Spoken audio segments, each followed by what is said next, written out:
Alors Yves, bonsoir. Je suis heureux de te recevoir ici à l'Exocet pour la présentation de ton premier recueil d'aphorismes qui vient de paraître aux éditions Baudelaire. Et avant de passer aux questions, j'aurais aimé lire deux de tes aphorismes. Oui.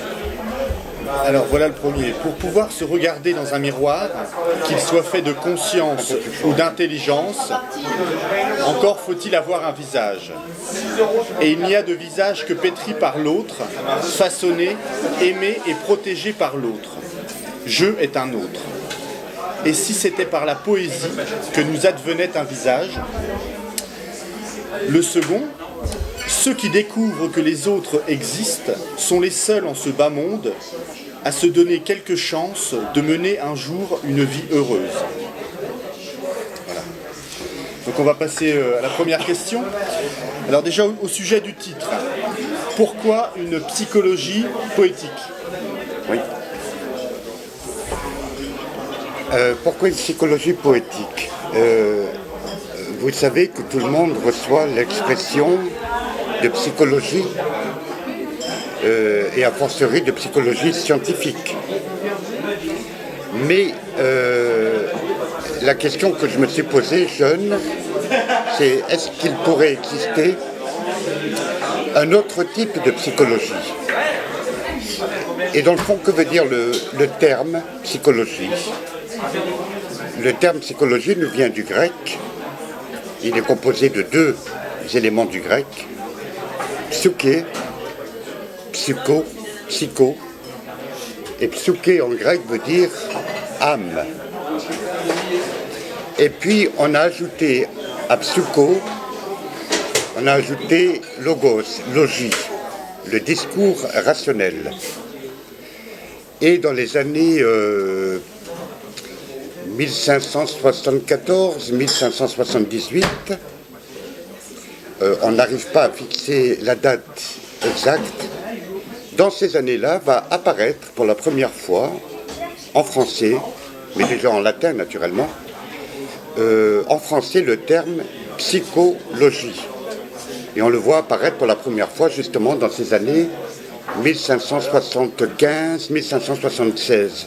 Autrement dit, c'est un terme, c'est un mot, psychologie, qui nous vient de la Renaissance et qui a à peu près 4 siècles et demi d'existence derrière lui. Et tout au long du XVIIe et tout au long du XVIIIe, cette psychologie va devenir scientifique, grâce à des gens comme Descartes, grâce à des gens comme Locke, comme Hume, mais par la suite comme Condillac, Mendes-de-Biran, et tout au long du XIXe siècle, le terme psychologie se met en place pour désigner une connaissance de l'âme. C'est ça que veut dire psychologie. Et lorsqu'on va voir un psychologue, qu'il soit clinicien ou pas clinicien, on va voir quelqu'un qui va nous parler, dans le fond, de sa connaissance à lui de l'âme, et nous, on fait la supposition qu'il connaît l'âme humaine. Et je tiens que les poètes, depuis 4-5 000 ans, ont une connaissance de l'âme. Alors ça, les Grecs me l'accorderaient volontiers, puisque le premier traité sur l'âme, le premier traité scientifique sur l'âme, c'est Aristote.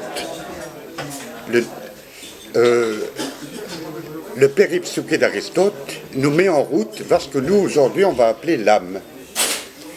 Et je me suis dit à lire des auteurs comme Novalis, le romantique allemand, mais à lire aussi la plupart des grands romantiques allemands, je me suis dit qu'il pouvait exister quelque chose comme une psychologie poétique. C'est bien que vous ne serez pas étonné en 4e de couverture de voir, elle n'est pas de moi la 4e de couverture, c'est quelqu'un qui l'a rédigé, connaissance de l'âme, psychologie et connaissance du verbe, poésie, entrent ici en dialogue. Oui, il peut exister quelque chose, et là je fais acte novateur, il existera quelque chose, plus tard, quand on se penchera sur mes écrits, il existera quelque chose comme une psychologie poétique. Et cette psychologie poétique, elle a derrière elle 30, 40, 50 siècles.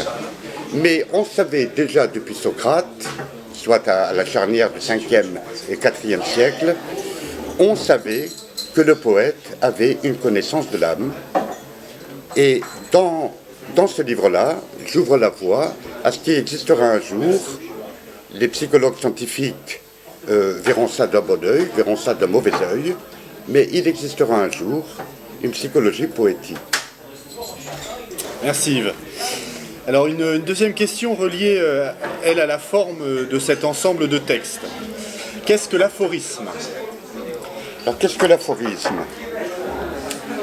Vous savez que le premier qui a écrit un livre d'aphorisme, c'est Hippocrate, le médecin grec. Hippocrate, vous diriez, c'est 470, 369 avant Jésus-Christ.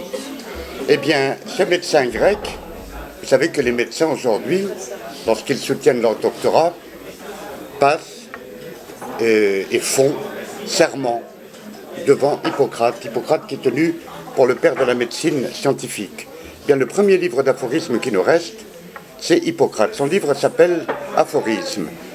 Et dans cet aphorisme-là, Hippocrate parle aux médecins. Dans cet aphorisme-là, Hippocrate dit « L'art est long, la vie est brève ». Voilà un aphorisme. Ars longa vita breva. Tous les médecins connaissent cela. C'est-à-dire qu'il nous faut, dans une vie brève, il nous faut apprendre un art qui non seulement est long, mais que nous ne cesserons pas tout au long d'une vie d'approfondir. L'art est long, la vie est brève. Celui qui a compris ça se met très tôt, très vite, en route vers l'acte d'apprendre. Donc, il y a l'aphorisme. L'aphorisme, c'est un fragment. Dans ce livre-là, il y a 3 aphorismes par page. C'est un fragment, c'est une étincelle, c'est une intuition. Le terme intuition veut dire quoi? Intuitio en latin veut dire voir en fermant les yeux. Avec l'intuition, nous ne sommes plus dans la connaissance rationnelle, par déduction d'arguments, comme on dit, les longues chaînes de raisons dont parle Descartes.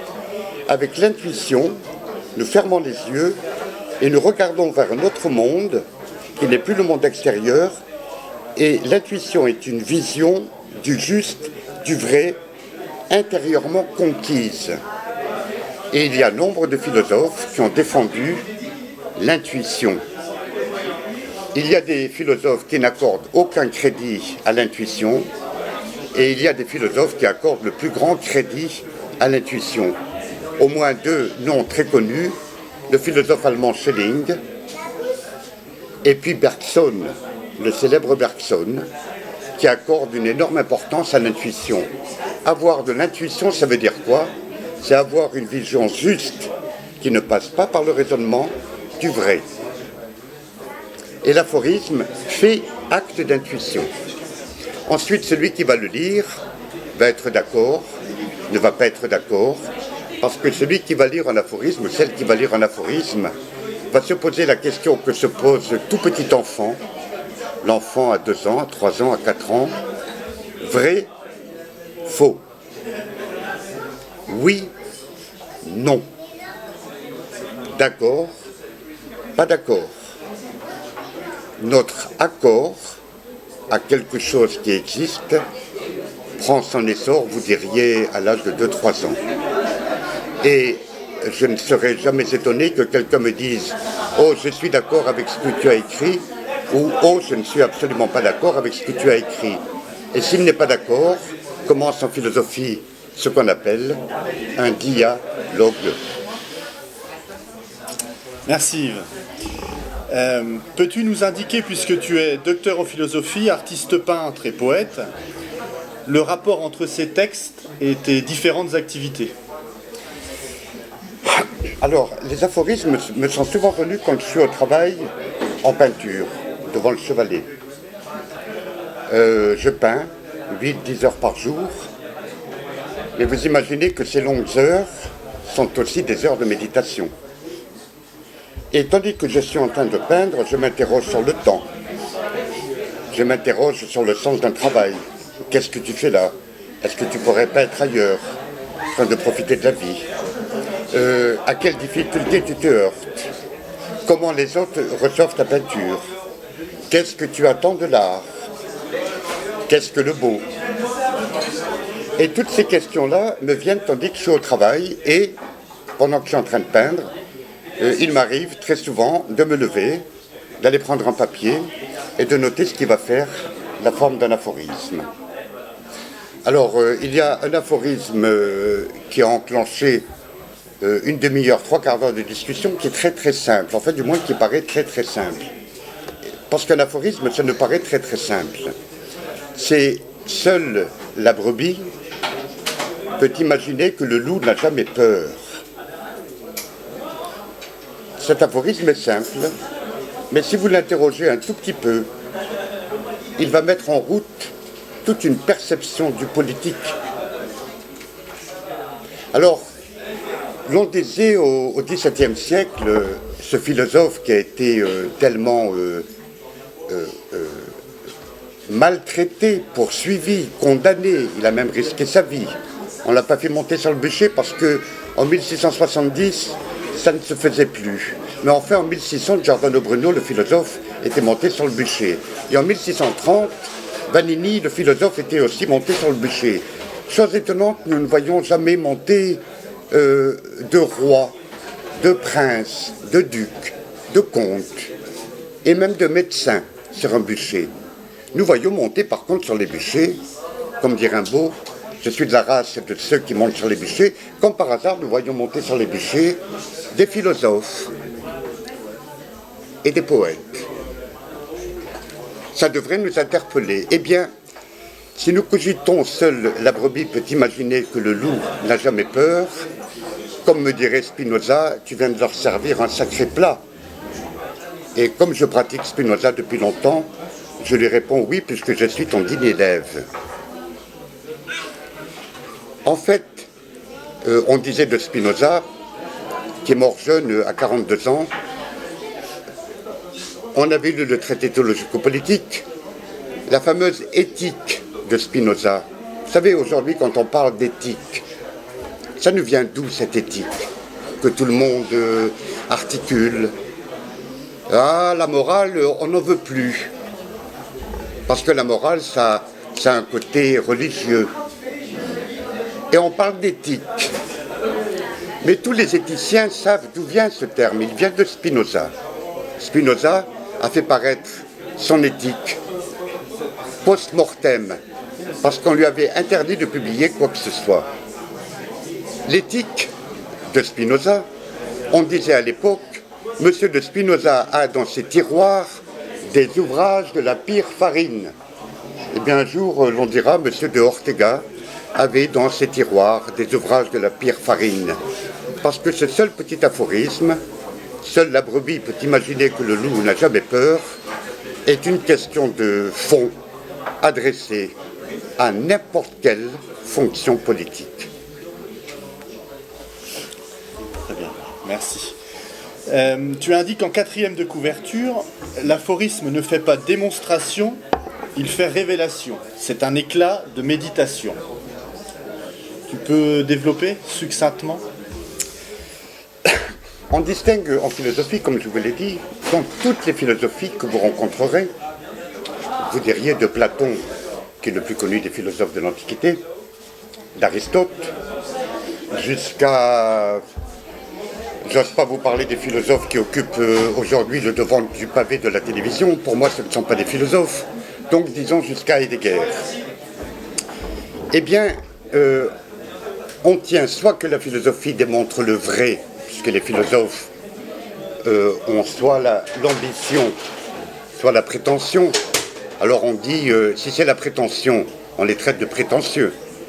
Si on dit l'ambition, on va les traiter d'ambitieux. Oui, les philosophes cherchent à atteindre le vrai. On a deux moyens d'atteindre le vrai. On n'en a pas 36. Ou on l'atteint par raisonnement, ou on l'atteint par intuition. Si on l'atteint par raisonnement, vous avez fait la philosophie, vous avez entendu parler de Descartes. et du fameux discours de la méthode, eh bien Descartes, lui, met de côté l'intuition, il n'en veut pas. Il va passer par ce qu'on appelle des longues chaînes de raison. C'est le discours de la méthode. Et il va mettre en doute tout ce qu'il avait appris. Ça ne nous arrive pas très souvent à nous, de mettre en doute tout ce qu'il avait appris. Eh bien Descartes va le faire, il va mettre en doute tout ce qu'il a appris. Donc, vous voyez que dans mes écrits de philosophe technique, que ce soit ma thèse de Prométhée à Faust, que ce soit Mes femmes à l'image de Dieu, que ce soit le livre sur la littérature des miroirs, que ce soit les tracés hémagologiques, là, je passe par le mode du raisonnement, parce que je vais faire des démonstrations. Tandis que dans l'aphorisme, je n'ai pas à passer par ce type de discours. Je vais directement à l'intuition. Et là, je dis au lecteur et à la lectrice, à toi de te faire ton avis par toi-même. Et c'est au lecteur et à la lectrice de se dire, ok, je vais lire le livre et je vais voir si ce qu'il dit est vrai ou faux. C'est ce que nous faisons. Sitôt que quelqu'un nous adresse la parole, n'importe qui, se met en route ce mécanisme, dit-il vrai, dit-il faux. Et vous voyez que nous faisons ce travail du philosophe et de l'intuition dans le l'abord à l'autre, n'importe quel autre. Le premier réflexe que nous avons, c'est est-ce vrai ce qu'il me dit ou est-ce faux? Ainsi procédait Socrate. Très bien, merci. Tu m'as dit tout à l'heure, là, quand on était dehors, la modernité semble oublier qu'il existe des invariants. Et on évoquait aussi quelques termes que tu emploies dans ton livre. Et tu peux nous en parler un petit peu, s'il te plaît? Oui. Alors cet après-midi, j'étais en train de dessiner, donc en train de méditer. J'ai dessiné 2-3 heures. Je me suis dit, je vais en parler encore autrement qu'à Dijon ou ailleurs, de ces fameux invariants. La modernité pense qu'elle a tout inventé et pense qu'il n'y a rien avant, ou que ce qui est avant est passé, voire presque périmé. Nous sommes tellement forts, nous autres les modernes, que nous pensons que ce qui a été dit avant, bon, ça ne nous concerne pas beaucoup. Ben oui, ça nous concerne beaucoup. Parce qu'il existe dans notre vie à nous d'être incarnés. Yves, Cédric, Gérard, n'importe qui. Il existe des invariants. Qu'est-ce qu'un invariant? Cet après-midi, je me suis questionné là autour. Il y a au moins 3 invariants de fond. Il y en a 20, 30, 40. Mais pour vous, j'en ai retenu 3. Ces invariants, nous allons les voir revenir pendant encore, devant nous, des siècles et des millénaires. C'est ça, un invariant. C'est quelque chose qui ne varie pas. Et c'est quelque chose qui nous concerne à nous, directement, dans notre vie de tous les jours. Le premier des invariants, c'est le corps. Nous avons un corps, ou nous sommes un corps. C'est pas tout à fait la même chose pour un philosophe. Ça, c'est le premier des invariants. Ce corps, c'est chose démontrée, mais la médecine rêve d'en prolonger la vie, très bien. Mais elle ne va pas la prolonger dans une grande fiesta à perpète.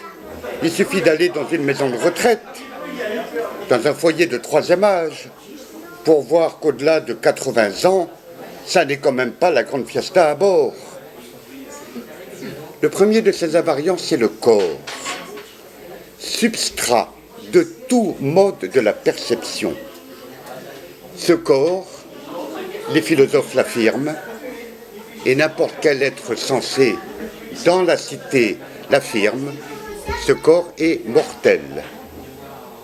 Ce corps est sujet à maladie. Mais sans ce corps, nous ne sommes rien. Il suffit de tirer, vous avez vu ces images terrifiantes, il suffit de tirer une balle dans la tête de quelqu'un pour que ce quelqu'un devienne, en une fraction de seconde, rien. Le deuxième des invariants, qui est apparu probablement il y a de ça 30-40 000 ans, c'est l'âme. L'âme, elle a eu plusieurs mots. On a parlé du souffle, ruah. On a parlé de psyché, âme. On a parlé de pneuma, vous savez, les pneumatiques. Les pneumatiques sont d'abord une définition de l'âme avant de devenir un objet d'un véhicule utilitaire aujourd'hui. Pneuma en grec veut dire souffle. Et donc, les hommes se sont aperçus que le corps était animé par ce qu'on appelle une âme ou un souffle. Vous avez le corps, vous avez l'âme, eh bien vous tenez déjà le troisième des grands invariants, qui va être là dans 1000 ans, qui va être là dans 5000 ans, qui va être là dans 10 000 ans. Ce troisième invariant va être là encore dans 30 000 ans. Le corps, l'âme, le langage. Parce que nous avons un corps et une âme qui fait parler ce corps. Le langage n'est pas un instrument. Le langage est ce qui nous permet de communiquer avec l'autre.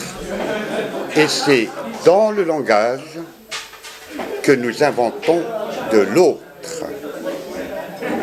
Pour sortir de l'enfermement dans un moi devenu fou, il vous faut le langage. Eh bien, nous tenons là 3 invariants. Et ces invariants seront là encore dans des millénaires. Et c'est par le langage que non seulement je peux communiquer, que non seulement je peux m'informer et informer, mais c'est par le langage que je vais prendre conscience de tout ce qui m'entoure. Vous le voyez parfaitement dit et défini, n'importe quel psychologue de l'enfant me l'accorde, vous le voyez parfaitement défini chez l'enfant, et vous vous apercevez que l'acquisition du langage ouvre l'enfant à l'existence de l'autre. Alors, c'est le fameux « je est un autre » de Rimbaud. Oui, Rimbaud a une intuition. Vous voyez, Rimbaud n'est pas philosophe, c'est un poète. Mais Rimbaud a cette fabuleuse intuition « je est un autre ». Il faut l'existence de l'autre pour que je existe. Je suis l'autre.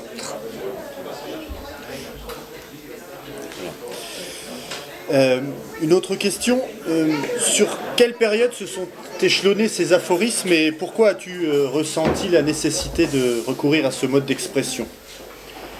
Dans mon esprit, les aphorismes, c'est entre 1990 et 2000, 2001, où j'étais en train d'écrire d'autres choses, en particulier des textes philosophiques, des poèmes, etc. Je me suis dit, ok, tu vas nous laisser une œuvre conséquente, puisque à ma mort, l'œuvre comptera 80-90 volumes, voire peut-être plus. Je me suis dit, tu ne nous as pas laissé quelque chose que tout le monde puisse lire. Quand je dis tout le monde, imaginez un niveau de baccalauréat. N'importe quel bachelier, aujourd'hui, peut prendre ce livre et lire. Je n'ai pas volontairement employé de mots techniques. C'est-à-dire que je n'ai pas employé les mots que les philosophes emploient constamment entre eux. Transcendantal, vous imaginez bien que ça parle à très peu de monde. Transcendantal, immanence, ontologie, dialectique, cogito, monade. Je n'ai pas employé ce mot-là. Je les connais. Mais je me suis dit, tu ne nous parles pas de ça. Tu emploies un langage simple. Yves-Antoine, fais-nous quelque chose de simple. Ça ne veut pas dire qu'il n'y ait pas de la pensée là derrière.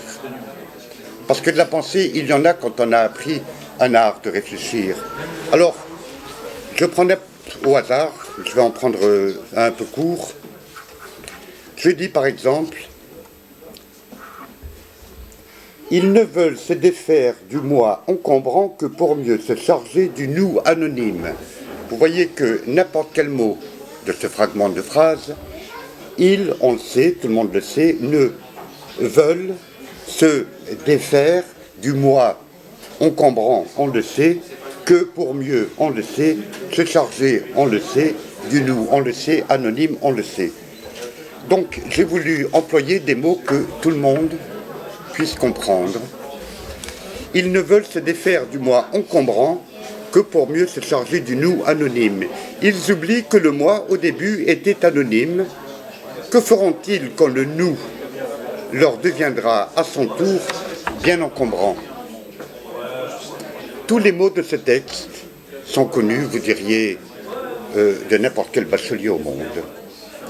Et donc, j'ai écrit 3 volumes d'aphorismes pour transmettre une partie de ma pensée de manière simple et accessible à ce que j'appellerais le plus grand nombre, dont, bien sûr, je fais partie. Merci Yves. Alors pour conclure, et avant de vous laisser la parole, une dernière question. Parmi les auteurs qui ont utilisé l'écriture par aphorisme, lesquels ont beaucoup compté pour toi? Alors beaucoup, enfin beaucoup parce que durant les 10 années où je vais écrire les aphorismes, je relis beaucoup d'auteurs qui ont écrit des aphorismes. Le plus connu d'entre les modernes qui a écrit des aphorismes, c'est un philosophe poète allemand, qui s'appelle Lichtenberg. Et cet aphorisme de Lichtenberg, c'est un aphorisme qui faisait éclater de rire le grand Wittgenstein, le philosophe logicien autrichien-anglais. Wittgenstein, vous diriez, qui est l'un des plus grands philosophes logiciens de la modernité.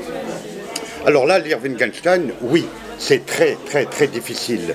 Il vous faut 20 ans pour entrer dans Wittgenstein.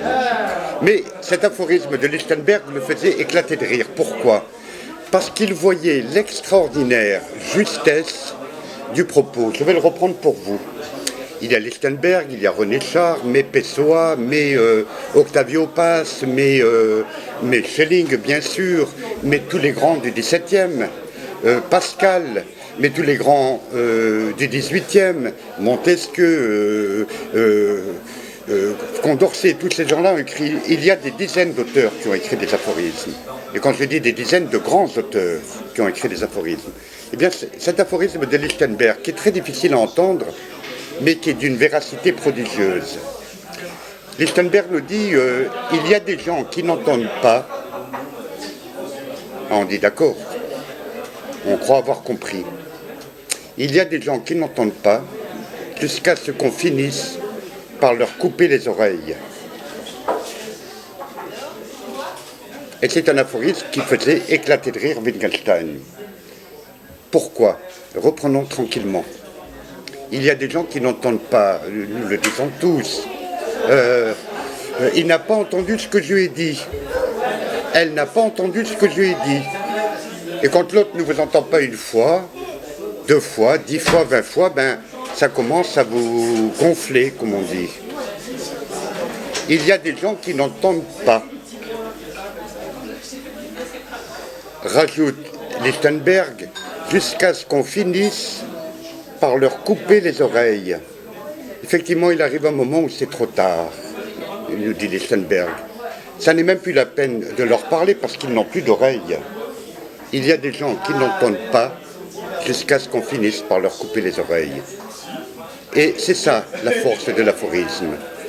Et je pensais à cet autre aphorisme de René Char, que je me récite à moi-même certaines soirées solitaires, certaines soirées de détresse, certaines soirées douloureuses, parce que j'en connais comme tout mortel en ce monde.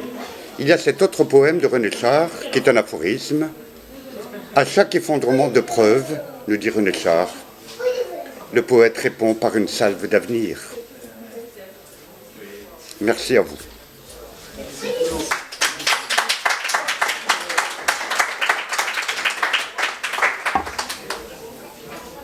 Des questions?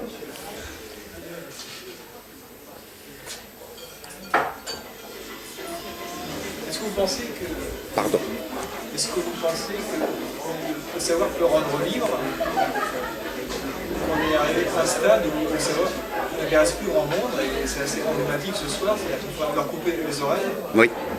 Non mais c'est important. Ils non, sont... moi j'ai rien contre eux. Ils sont en train de se les couper eux-mêmes, hein, c'est ce qu'il nous dit. Hein. Est-ce que vous pensez encore que le savoir peut rendre libre, ce qui est le projet de la modernité, enfin l'un des aspects de la modernité, ou est-ce qu'on est à un stade où ça le rend plus libre et souvent les gens, je pense qu'ils veulent plus savoir. La liberté, c'est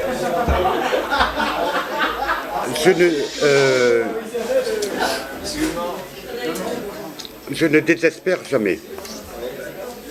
J'ai 61 ans, j'ai connu mes 68, j'ai traversé drôlement mes 68 d'ailleurs. Je l'ai traversé un petit livre qui à l'époque ne devait pas être lu, parce que nous étions avec les marxistes, avec les maoïstes, avec les anarchistes. Mais ce petit livre, comme Spinoza, qui avait écrit sur sa bague un petit mot, caute. En latin, ça veut dire « fais attention ». J'ai traversé mai 68. En mai 68, on pensait que le savoir pouvait nous rendre libres. Aujourd'hui, nous pensons que nous pouvons être libres sans le savoir. C'est un leurre considérable, parce que nous croyons que nous sommes libres. Mais comme nous dirait Rimbaud, vous êtes peut-être libre, mais pas libre de la libre liberté, ce qu'il appelle la liberté libre. Bien, vous vous apercevez que sans le savoir, cette liberté n'est qu'une drôle d'aliénation. Et il arrivera un jour où les gens souffriront d'être aliénés. Vous avez vu éclater à droite à gauche des révoltes.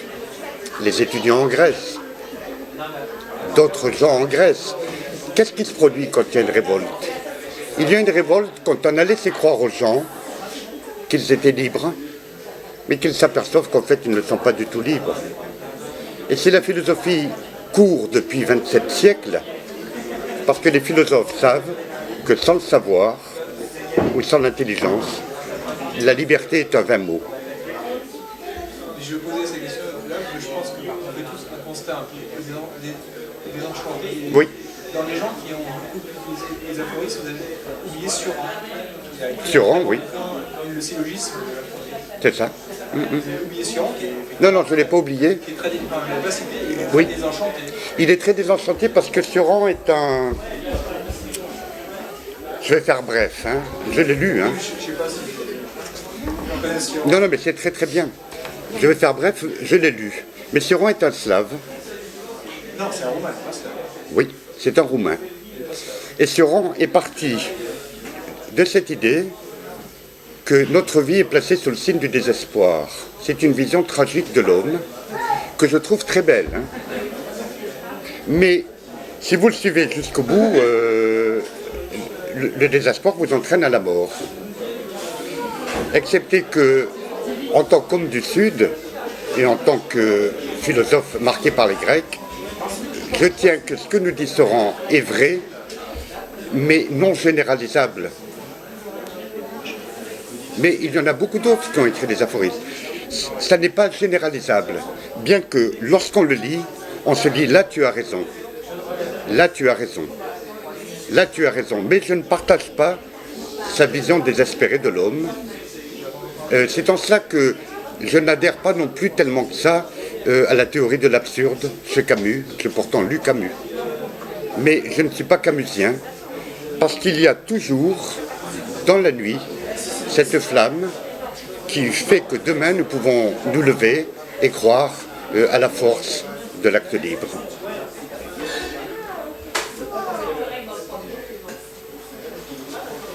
Mais quand vous dites l'aphorisme, en fait, on est d'accord, on n'est pas d'accord. Est-ce que c'est vraiment objectif? Pour moi, l'aphorisme, ça pousse à la réflexion, tout simplement. On n'a pas à être d'accord ou pas d'accord, c'est un objet de réflexion. C'est un objet de réflexion, mais dans tout objet de réflexion, vous avez votre culture, vous avez votre personnalité, vous avez votre histoire, et vous avez vos repères. Rien ne vous garantit que votre culture, votre histoire, votre personnalité va ou pas entrer en désaccord avec l'autre. Vous pouvez vous dire « Ah, je ne serai jamais en désaccord avec l'autre ». Mais si, à un moment, il faut bien entrer en désaccord avec l'autre. Si l'autre vous menace dans votre existence, si l'autre vous veut du mal, si l'autre est en train de vous dire des choses fausses, vous êtes tout à fait en droit de lui dire « Je ne suis pas d'accord ». Et dans tout aphorisme se produit ce mécanisme qui fait que nous acquiesçons ou nous refusons. Si nous acquiesçons, Ça veut dire que notre personnalité et la personnalité de l'auteur entrent en contact. Si nous refusons, ça veut dire que sa personnalité, son histoire, sa culture ne nous concerne pas. Il est vrai que dans la Russie de Staline, je n'aurais pas acquiescé à ce que pensait le plus grand nombre. Dans l'Allemagne de Hitler, je n'aurais pas acquiescé à ce que pense le plus grand nombre. Et dans l'Espagne de Franco, je n'aurais pas acquiescé à ce que pense le plus grand nombre. Quand je dis d'accord, pas d'accord, ça veut dire que ça fonctionne constamment chez nous. Et lorsque nous sommes d'accord, alors se produit quelque chose qui s'appelle un contact. Mais bien sûr que l'acte de la réflexion, vous l'enclenchez dans tout ce que vous pensez tout au long d'une journée.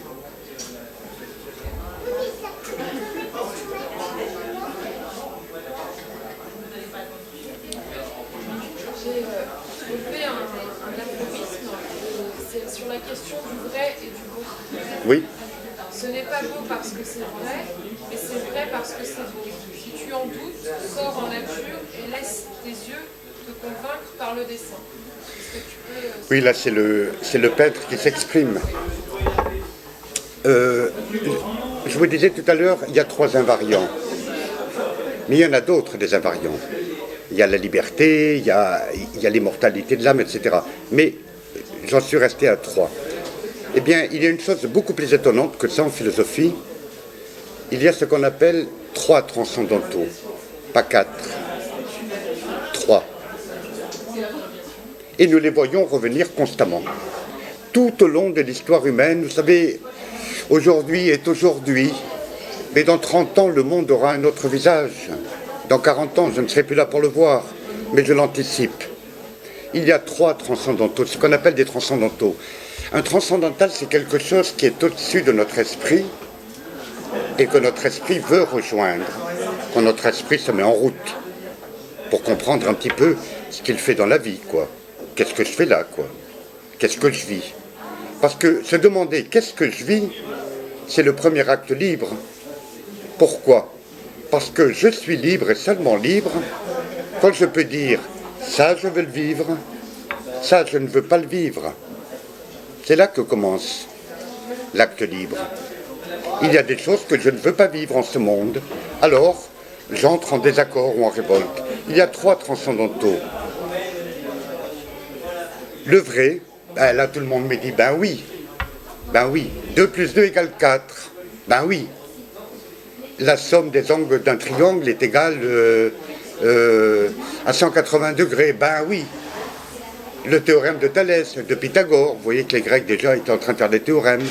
En mathématiques, ben oui, le vrai, oui, ça existe le vrai. Seulement, le vrai n'est pas le seul transcendantal qui nous élève. C'est déjà bien, comme dit Spinoza, quand nous accédons à la mathématique ou à la logique. Spinoza nous dit bravo, mais ça ne suffit pas pour faire un homme. Parce qu'un mathématicien ne passe pas ses journées à écrire et vivre des axiomes. À un moment, il arrête et puis il va vivre. Il va vivre avec les autres. Auquel cas, nous dit Spinoza, il n'est plus mathématicien. Parce que vous ne faites pas une déclaration d'amour à quelqu'un en lui disant, tu sais, ma chérie, la somme des angles d'un triangle est égale à 2 droits. Là, elle vous regarderait et où elle se dit que j'ai affaire à un fou, où elle s'en va. Elle aurait tout intérêt d'ailleurs à s'en aller. Donc le mathématicien n'est pas mathématicien à longueur de journée.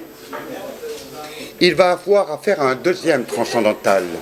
C'est quoi ce deuxième transcendantal? C'est ce qu'on appelle le bien. C'est ce que les gens appellent la bonté. Platon le met au-dessus du vrai. Platon qui est un mathématicien de très haut niveau, qui a inscrit à l'entrée de l'académie que nul n'entre ici s'il n'est géomètre. Donc vous voyez que Platon ne plaisantait pas avec la mathématique. Eh bien, au-dessus du vrai, Platon va mettre le bien. Eh bien, effectivement, il faut mettre au-dessus du vrai le bien, parce qu'il est plus important de faire un acte bon que de savoir que la somme des angles d'un triangle est égale à 2 droits. Il est plus important de faire le bien que de savoir bien compter. C'est ce que dira Pascal contre Descartes. Il lui dira très bien ta métaphysique, mais ce n'est pas elle qui va nous rendre meilleurs. Et puis il y a un troisième transcendantal qui concerne toute activité artistique. Nous avons vu tout à l'heure et entendu de la musique. Lucas a acheté une petite trousse, c'est un petit enfant de 11 ans qui est là. Il a acheté une petite trousse. Sur cette petite trousse, il y a une phrase de Nietzsche qui fait presque aphorisme. Sans la musique, la vie serait une erreur. Ah, nous dit Platon, oui, effectivement, il nous faut aussi des musiciens à bord. Eh bien, on dit à Platon, oui, c'est bien ta mathématique, c'est bien de faire un acte bon, mais il nous faut aussi de la musique. Parce que Nietzsche nous dit, sans la musique, la vie serait une erreur. Bien oui, sans la musique, la vie serait une erreur. Et donc là, avec la peinture, avec la sculpture, avec le cinéma, avec la photographie, avec la poésie, vous accédez au troisième transcendantal qui va s'appeler le beau. Eh bien, tous les philosophes, tous les poètes, d'hier, d'aujourd'hui et de demain, font cette équation, vérité égale beauté. J'espère vous en avoir convaincu.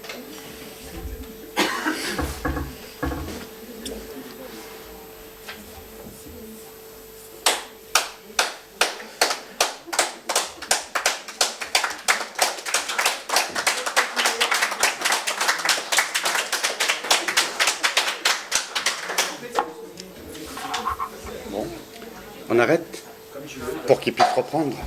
Pour qu'il puisse reprendre. Si tu veux continuer encore un petit peu, non. Je pose encore une demi-heure si tu veux, parce que je ne vais pas donner du temps à l'esprit. Interroge tes jeunes filles, cette jeune fille là qui est prometteuse, qui va nous gouverner dans quelques années. Elle va nous gouverner. Alors non, mais je chahute. Je chahute au sens où je suis sérieux, mais... Non mais t'es dans un cursus, dis-nous ce que tu fais. Je suis sérieux, mais en même temps... c'est magnifique. Donc, elle va avoir à la fois la joie, parce que c'est une joie de réussir, comme le dit Spinoza, la joie de réussir et de mettre son savoir, on en parlait tout à l'heure, à la disposition de quoi? Le premier philosophe grec venu vous demande, c'est très très bien que tu saches, c'est très très bien que tu aies appris beaucoup de choses, mais ton savoir, il faut le mettre à la disposition de quoi? Socrate nous le dit, des autres. Sinon, ça ne nous sert à rien de savoir quoi que ce soit. Un savoir qui ne vaut que pour moi et que je ne sais pas transmettre aux autres n'est pas un savoir, je regrette, ça s'appelle un pouvoir. Et il y en a qui font du savoir un pouvoir, chose que je condamne, puisque un savoir m'est transmis. Il me faut les autres, les parents, les oncles, les instituteurs, les professeurs. Il me faut les autres pour savoir. Je ne sais rien par moi-même. Et si vous voulez entendre un peu ce que dit Socrate, la seule chose que je sais, c'est que je ne sais rien. Socrate veut tout simplement nous dire, par moi-même, je ne sais rien. C'est évident. Parce que tout ce que je vais apprendre me vient des autres. Donc, vous allez savoir, je vais savoir. Oui, quoi? Eh bien, transmettre mon savoir aux autres. Mais là, par contre, vous attend une tâche extraordinairement difficile. C'est ce que Freud appelait, Freud le psychanalyste, c'est ce que Freud appelait les 3 tâches impossibles. Ça ne veut pas dire qu'on va renoncer, non, pas du tout. On va s'y mettre, mais on sait qu'on n'y arrivera jamais, dans ces tâches-là, à atteindre la perfection. Freud dit éduquer. N'importe quel éducateur, n'importe quel professeur, n'importe quel instituteur vous dit ben oui, c'est à peu près impossible, mais ça n'empêche pas tous les jours d'aller à son travail. Éduquer relève d'une tâche impossible à atteindre dans sa perfection. La deuxième tâche impossible, Freud nous le dit, c'est psychanalyser.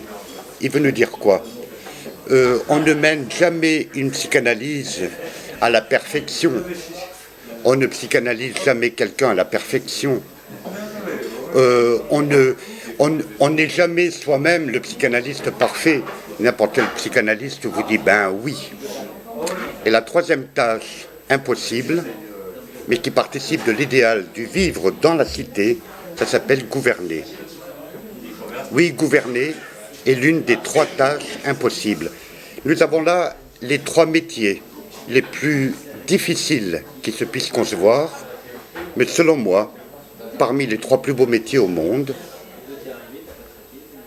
éduquer, gouverner, psychanalyser.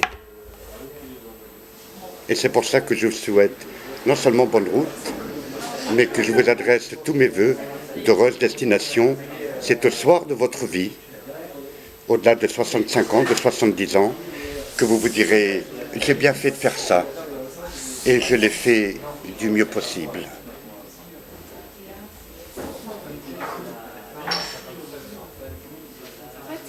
Moi, dans mon cursus, je fais pas de philosophie. Oui. Et, dans votre discours, il y a un truc que j'ai pas totalement compris, c'est l'idée de la vérité. En fait, vous parlez d'aphorisme et d'intuition, et on peut répondre vrai ou faux à cette intuition. Seulement, si vous êtes philosophe, vous prêchez le vrai. Bon, selon moi, le vrai est universel. Donc, comment on peut être en désaccord avec votre livre, puisque vous prêchez le vrai? Vous voyez ce que je veux dire? Comme si vous pourriez avoir une vérité propre et particulière, alors que selon moi, la vérité est universelle, en fait. Voilà, mais parce que vous êtes moderne. Vous êtes une femme d'aujourd'hui. Vous ne vivez pas au XVIIe siècle. Et encore moins... Moi non plus. Moi non plus. Mais j'ai déjà la modestie d'un Socrate de ne pas penser que ce que je dis est vrai universellement. Parce que si vous prenez le terme universel pour ce qu'il veut dire, c'est un terme extraordinairement beau, mais aussi extraordinairement dangereux. Mais comment vous... Parce que... Donc le vrai mathématique, le chinois, l'africain, l'hindou, le musulman, le russe, n'importe qui vous disent ça c'est vrai. C'est ce qu'on appelle le vrai mathématique. Maintenant, est-ce qu'en dehors du vrai mathématique, de la mathématique comme on dit, à savoir de toutes les sciences qu'on dit depuis Descartes, physico-mathématiques, est-ce qu'il existe un autre type du vrai? Bien là, il nous faut devenir beaucoup plus modeste et revenir au domaine de ce qu'on appelle l'opinion vraie, la doxa. Le philosophe qui me dirait, là aujourd'hui, moi je suis dans le vrai du vrai, je le tiens pour fou. Et la doxa, elle est donnée aux profanes. Mais la doxa, elle est ce discours en commun des gens qui... Elle n'est pas censée être forcément vraie. Non, elle n'est pas censée être vraie, mais le vrai va surgir de l'accord des différentes opinions entre elles. C'est l'opinion démocratique. Je vous dis, vous êtes une femme d'aujourd'hui. Vous vivez dans un pays démocratique. Vous vivez dans un pays qui accepte. Parce que les philosophes utilisent la doxa, non? Les philosophes se sont battus pour que l'on puisse bâtir un monde démocratique. Ils sont montés sur le bûcher pour ça d'ailleurs. Un monde démocratique, c'est un monde où tout individu peut s'exprimer, prêchant le vrai. Vous en connaissez au moins un célèbre qui a prêché le vrai, le plus célèbre. Il suffit de sortir du bar pour s'apercevoir de son existence. Il s'appelle Jésus-Christ. Il n'a dit qu'un mot dans le fond, il n'a pas dit des cargaisons de choses. Les évangiles, je vous assure, c'est pas gros. Hein. Il a dit, aime ton prochain comme toi-même. Quand vous regardez son destin et sa fin, vous vous apercevez que tout le monde ne lui a pas dit bravo Jésus, entre, nous t'accueillons. Non, parce que là, il est en train de nous parler d'une vérité qui reste toujours là-haut. Aime ton prochain comme toi-même. C'est un idéal à atteindre. Mais il est en train de nous parler d'une vérité qui ne vaut pas du type de la vérité mathématique universelle. Il y a des gens qui ne peuvent pas recevoir ce type de vérité. Et si vous prenez les trois grandes religions monothéistes et que vous voyez l'affrontement entre ces trois grandes religions monothéistes, oui, les esprits éclairés de ces trois religions monothéistes, un Ibn Sina, un Imdrosh, un Maïmonide, un saint Thomas d'Aquin vont être d'accord. Oui, un musulman éclairé, un chrétien éclairé, un juif éclairé ne vont pas s'entretuer. Eux, ils sont d'accord. Pourquoi? Parce qu'ils pensent justement qu'il y a cette vérité au-dessus des autres vérités, qui est le bien. Vous voyez pourquoi on ne peut pas faire de l'universel, si l'on accepte la mathématique, quelque chose qui se partage par tout le monde. Mais c'est très beau, par contre, dans la cité, qu'existe le dialogue des opinions. Donc Socrate savait des choses. Quand on vous dit « oui, mais Socrate a dit la seule chose que je sais, c'est que je ne sais rien », nenni. Pas du tout. Socrate savait beaucoup de choses. Alors, je me suis amusé avec, en écrivant ce texte, à dire je suis en dialogue dans ce que j'écris avec quelqu'un. Ce quelqu'un me dit, mais on est partis tous les deux sur les Côtes d'Armor, en Bretagne, et souvent je la gonflais avec mon savoir. Et là, je pars en Bretagne, et dans la voiture, la dame, vous imaginez que c'est une dame, me dit, tu sais des choses sur la Bretagne? Je lui dis rien. Elle me dit, comment ça, rien? On roule, hein, vous diriez entre Rennes et Laval et Saint-Brieuc. Tu ne sais rien sur la Bretagne. Je lui dis, sur la Bretagne, je suis venu dans les menhirs, les dolmens, peut-être. Ah, puis les druides. Elle me dit, mais tu en sais plus? Je lui dis non. Très, très étonné, parce que, en principe, j'aurais dû travailler un peu mon histoire de la Bretagne, ma géographie de la Bretagne, ma culture de la Bretagne. Et donc, en discutant avec elle, je lui dis, va pas te plaindre. Tu es là avec un Socrate breton. C'est là où apparaît Socrate. Ça veut dire quoi, un Socrate breton? Je dis à la dame en question, c'est mieux qu'un Socrate normand. Socrate normand, c'est peut-être ben que oui, peut-être ben que non. Socrate breton, lui, et il dit à la dame en question, je ne sais rien.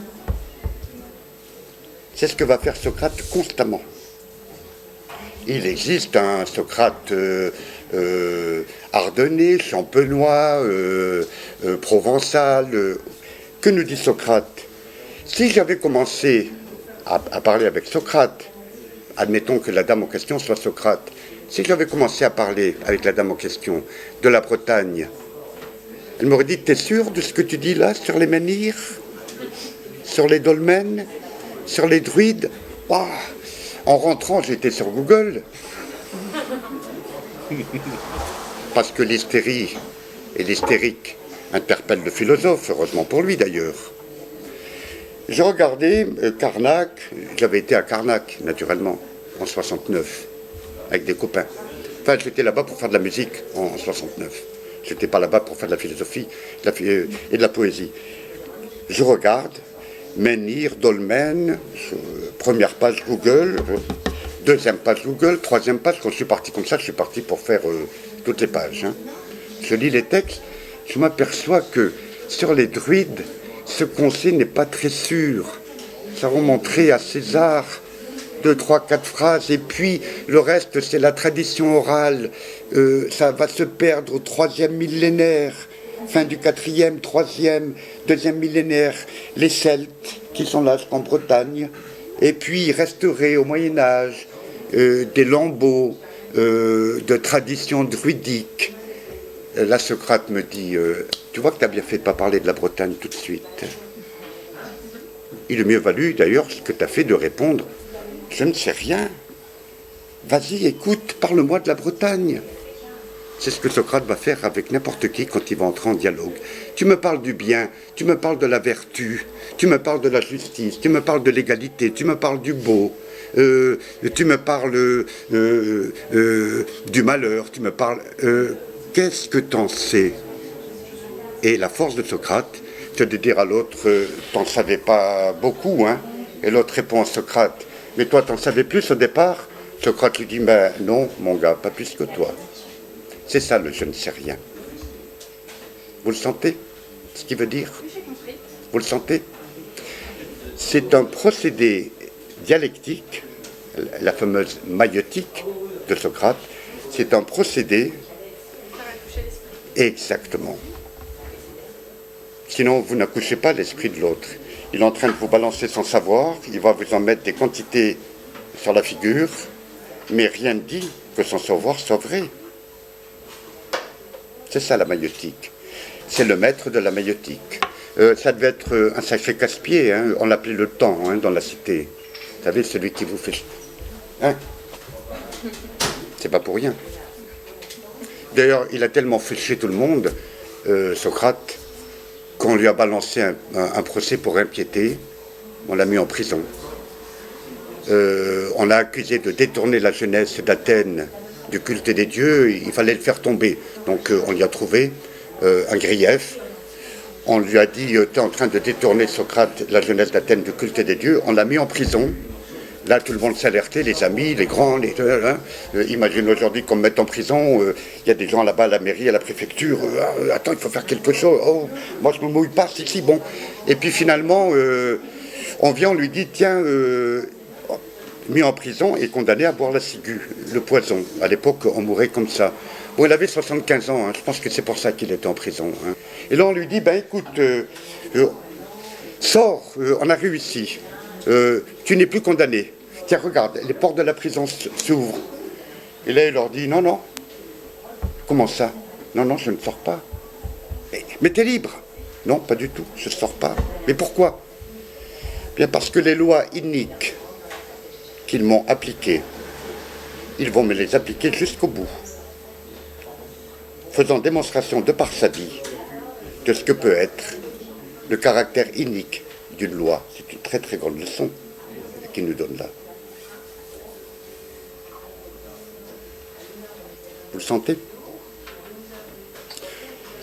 C'est un sacré bonhomme d'une envergure immense. Vous le découvrirez à travers les dialogues de Platon, mais lisez à ce moment-là, si ça vous intéresse, le Ménon, qui est sa mort, ce que je suis en train de vous dire, et puis l'apologie de Socrate, quoi. Saint Socrate, comme on disait au Moyen-Âge.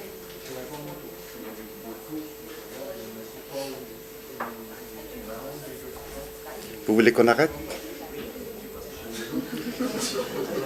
Je peux arrêter par là, s'il n'y a plus de questions ou s'il n'y a plus... On s'arrête par là, je vous remercie. Je remercie Dimitri de nous avoir accueillis. C'est grâce à lui si ça a été possible. Grâce à son ouverture d'esprit, sa générosité, son art d'accueillir l'autre. C'est très important.